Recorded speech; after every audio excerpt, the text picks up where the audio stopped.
Big pass நேயர்களுக்கு வணக்கம் sir. இவனுங்களெல்லாம் எங்கேருந்து சார் பிடிச்சிங்க? எல்லாம் அரைக்கு இருக்குங்களா இருக்கானுங்க, இல்லை எல்லாம் காஜி பிடிச்சி சுற்றிட்டு இருக்கானுங்க. இவனுங்களாம் கண்டிப்பாக கேஸ் வாங்காமல் இந்த வீட்டை விட்டு வெளியே போக மாட்டானுங்க போல இருக்குது. ஏன்னா அவ்வளோ வர்ஸ்ட்டாக பிஹேவ் பண்ணிகிட்ருக்கானுங்க.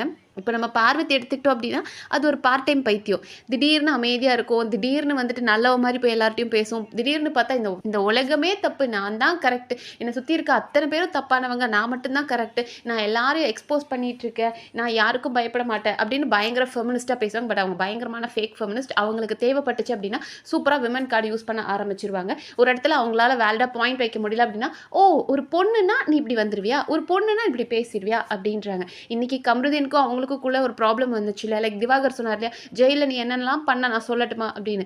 ரெண்டுத்துக்குமே பயம்தான். பார்வதி கம்ருதீன் ரெண்டு பேருக்குமே பயம்தான். கம்ருதீனுக்கு இவ ஏதோ சொல்லி கொடுத்தாங்க, பட் ரெண்டு பேருமே அதை என்ஜாய் பண்ணி தான் பேசினாங்க. கவர் போட்டு சாப்பிடணும்னு பேசினதாகட்டும், இல்லைனா வெளியே போனதுக்கப்புறம் 3 மாதத்துக்கு அப்புறம் தான் சாப்பிட முடியும், அது வரைக்கும் நீ அரோராவை என்ஜாய் பண்ணு அப்படின்ற மாதிரி இவங்களும் அவர் கூட ஈக்குவலாக பேசினதான் ரெண்டு பேரும் பேசினாங்க.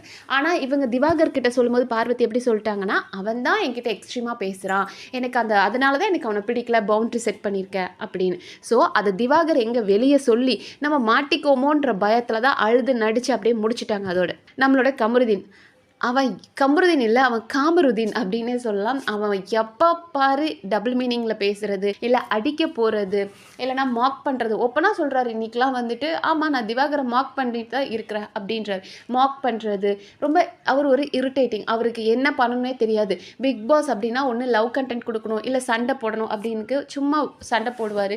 எதுவுமே அந்த ஆளை வந்து கம்ருதீன் இதுதான் அப்படின்னு நம்மளால் டிஃபைன் பண்ணவே முடியாது. கம்ருதீன் ஒரு முட்டாள் வர்ஸ்ட் பிஹேவியர். நெக்ஸ்ட் நம்ம திவாகர் எடுத்துட்டோம் அப்படின்னா, எனக்கு ஒரு பெரிய ஃபேம் இருக்குது. தமிழ்நாட்டோட நடிப்பு அரக்கன்னா நான் ஃபிலிம் இண்டஸ்ட்ரிக்குள்ளே போனேன் அப்படின்னா டேரக்டர்ஸ் எல்லாருமே பார்த்து சார் நீங்கள் சூப்பராக நடிக்கிறீங்க சார்னு சொல்கிறாங்க. பெண்களெல்லாம் என்னை பார்த்தாலே சார் உங்கள் ஸ்மைல் ரொம்ப அழகாக இருக்குது, உங்கள் பல் வரிசை அழகாக இருக்குது, நீங்கள் சிரிச்சா அழகாக இருக்குன்றாங்க. ஸோ என்னோட நடிப்பு திறமையை பார்த்து தான் இங்கே இருக்க அத்தனை பேருக்கும் பயம். அதாவது இப்போ அவர் கூட இருக்கிற கண்டஸ்டன்ஸ் இருக்காங்க இல்லையா, எல்லாரும் திவாகரை டார்கெட் பண்ணுறதுக்கு ஒரே காரணம், அவர் நல்லா நடிக்கிறாரு, அவரோட நடிப்பு திறமையை வெளியே காட்ட விடாமல் அவரோட டேலண்ட்டை முடக்கி வைக்கிறதுக்காக தான் அவர் யாரும் நடிக்க விட மாட்டாங்க. இதுதான் அவரோட பயமே. அவர் கேமரா முன்னாடி பேசுறதும் நடிக்கிறதும் மற்றவங்க தடுக்கிறதுக்கான காரணம், இப்படிப்பட்ட ஒரு நல்ல நடிகனாக இருக்கானே, ஐயோ இவன் நமக்கு காம்படிஷனாக வந்துருவானோ அப்படின்ற பயம். ஸோ அவரோட மனசில் அவர் ரொம்ப ஆழமாக நம்புறாரு, நான் ஒரு பெரிய நடிகன் அப்படின்ற மாதிரி முட்டாள்தனமாக நடந்துக்குவார். அப்பப்போ போய் பொண்ணுங்க கிட்ட ஃப்ளட் பண்ணிட்டு இருக்கார். பட் அதை அவர் கண்ட்ரோல் பண்ணிக்கணும். ஆனால் இந்த கிறுக்கனை கூட நம்ம ஒரு பாயிண்டில் எடுத்துக்கலாம். வினோத் இருக்கால, அவன் அதுக்கு மேலே ஒரு எச்சையாக இருக்கான். ஸோ வினோத்துக்கு ஒரு பெரிய கிராஃப் டெவலப் ஆயிடுச்சு, அவருக்கு நல்லா ஓட்டிங் வருது. பட் எனக்கு லிட்டரலி புரியல வினோத்துக்கு எப்படி அவ்வளோ பெரிய ஒரு சப்போர்ட் இருக்குது அப்படின்றது. ஏன்னா வினோத் பண்ணுறது எல்லாமே கேடுகட்ட வேலையாக இருக்குது. இதுக்கு முன்னாடி ரம்யா கிட்ட அவர் மிஸ்பிஹேவ் பண்ணியிருக்காரு. நம்ம அது ஒரு வீடியோவில் கூட பேசியிருக்கோம். லைக் அவர் வந்து ஒரு குரூப்பாக பசங்க கூட உட்காந்து பேசிகிட்டு இருக்கும்போது ரம்யா அவங்கள க்ராஸ் பண்ணி போகும்போது அவங்களோட பின்னாடி தட்டுறாரு, அவங்களோட பம்மில் வந்து தட்டுறாரு. அப்போ அதை பார்த்து ரம்யாவும் சிரிச்சிட்டு போயிட்டாங்க. இதுவே நீங்கள் திவாகர் பண்ணியிருந்தாருன்னா இந்த பிரச்சனையை எப்படி எஸ்கலேட் பண்ணியிருப்பீங்க? திவாகர் பண்ணுறாரோ இல்லை வினோத் பண்ணுறாரோ தப்பு தானே, கேட்க வேண்டியதானே, எதுக்கு சிரிச்சிட்டு போகிறாங்க அப்படின்னு நம்ம அன்றைக்கே பேசணும். அன்றைக்கி பிஹேவ் பண்ணார். அதே மாதிரி இன்றைக்கும் இந்த அத்தான் செத்தான் டாஸ்க் நடந்துச்சு ஆக்டிவிட்டி ஏரியாவில், அங்கே போய் ரம்யாவை எப்படி ஹக் பண்ணுறாருன்னு பார்த்தீங்களா? சரி, நம்ம ஒருத்தர் நம்மளை நார்மலாக ஹக் பண்ணுறதுக்கும் இல்லை ஒரு மாதிரி அந்த ரொமான்டிக்காக ஹக் பண்ணுறதுக்கும் நமக்கு வித்தியாசம் தெரியாதா? டேய் இது இத்தனை பேர் பார்க்குற ஷோடா, என்னமோ உங்கள் பெட்ரூமில் இருக்கிற மாதிரி நீ பிஹேவ் பண்ணிகிட்ருக்கன்னு புரியல. அந்த பொண்ணுக்காச்சும் அறிவு இருக்க வேணாம்.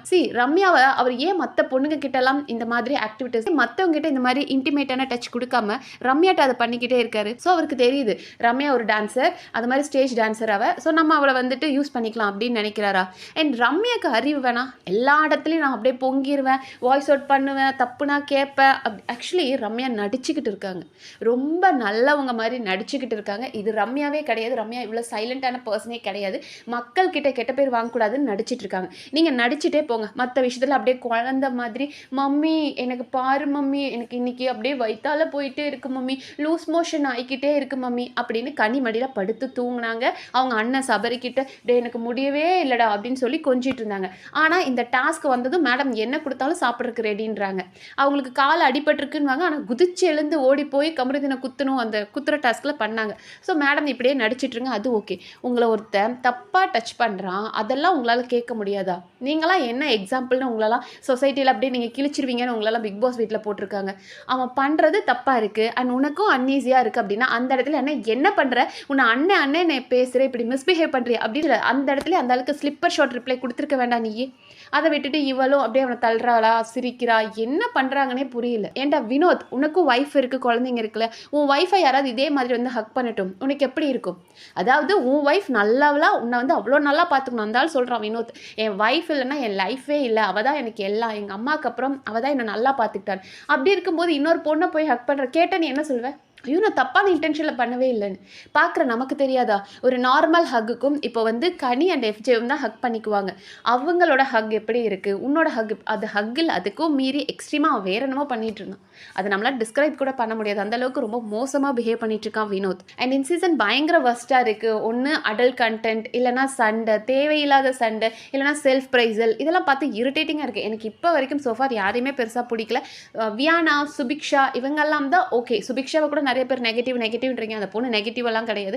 அந்த பொண்ணு அதோட கேமை சூப்பராக பிளான் பண்ணி விளையாடிச்சு. அந்த பொண்ணோட ஸ்ட்ராட்டஜி நல்லா இருந்தது. ட்ரூவாக தான் அந்த பொண்ணு இது வரைக்கும் இருக்குது. அண்ட் வியானா வந்துட்டு ரொம்ப நடிக்கிறாங்க, கிரிஞ்சாக இருக்காங்க, குழந்தைத்தனமாக பண்ணுறாங்க. ஓகேங்க, அவங்க நடிக்கட்டும், குழந்தைத்தனமாக பண்ணட்டும். அதுக்கு மீறி அவங்க வேறு ஏதாவது பண்ணியிருக்காங்களா? இந்த மாதிரி லவ் கண்டென்ட் கொடுத்தா நம்ம கொஞ்ச நாள் சர்வே ஆகலாம் அப்படின்னு லவ் கண்டென்ட் ஃபேக்காக கொடுத்துருக்காங்களா? இல்லை தேவையில்லாமல் வந்துட்டு ஒரு குரூப்புக்கு ஜால்ரா தட்டினா நம்ம வந்து இப்போ அன்பு கேங் கூட நம்ம இருந்தோம்னா நமக்கு ஃபேவராக நடக்குன்றதுக்காக, மெஜாரிட்டி ஓட்ஸ் அங்கே இருக்குன்றதுக்காக யார்கிட்ட போய் அவங்க ஃபேவரட்டிசம் எக்ஸ்பெக்ட் பண்ணி ஒரு குரூப்பில் இருக்காங்களா? கிடையாது. அவங்க பேசுகிற ஒரு விதம் மட்டும்தான் அவங்க கண்ணுக்கு தப்பாக தெரியுது. மேபி அவங்க அப்படி ஒரு ஆக்டிங்கில் இருக்கலாம், இல்லை அவங்க நேச்சுரலாகவே இருக்கலாம். அதெல்லாம் எனக்கு பிரச்சனை இல்லை. இந்த டாஸ்கில் அந்த பொண்ணு டாஸ்க்கு கொடுத்தா பண்ணுது, எந்த தேவையில்லாத ப்ராப்ளமுக்கு போகிறது இல்லை, தேவையில்லாத அடல்ட் கண்டென்ட் பேசுறது கிடையாது. ஸோ ஒரு குரூப்பிசம் ஃபார்ம் பண்ணிக்கிட்டு அது கூட நம்ம இருந்தோம் ட்ராவல் பண்ணோம் அப்படின்னா நமக்கு பெனிஃபிட்டாக இருக்கும். அப்படி எதுவுமே பண்ணல. So for Viana and Subiksha என்னோட ஃபேவரட். பட் பெருசாக அவங்களும் ஒன்றும் காம்படிஷனுக்குள்ளே வரமாட்டாங்க, அதுதான் ஒரு minus. So wild card contestants நீங்கள் தான் என்னோட கடைசி ஹோப். பாவம், அவங்களாவது ஏதாவது வந்து மாற்றங்கள் கொண்டு வராங்களா அப்படின்றத வெயிட் பண்ணி பார்க்கலாம். அண்ட் இந்த வீடியோ உங்களுக்கு பிடிச்சிருந்தா சப்ஸ்கிரைப் பண்ணி சப்போர்ட் பண்ணுங்கள். நன்றி.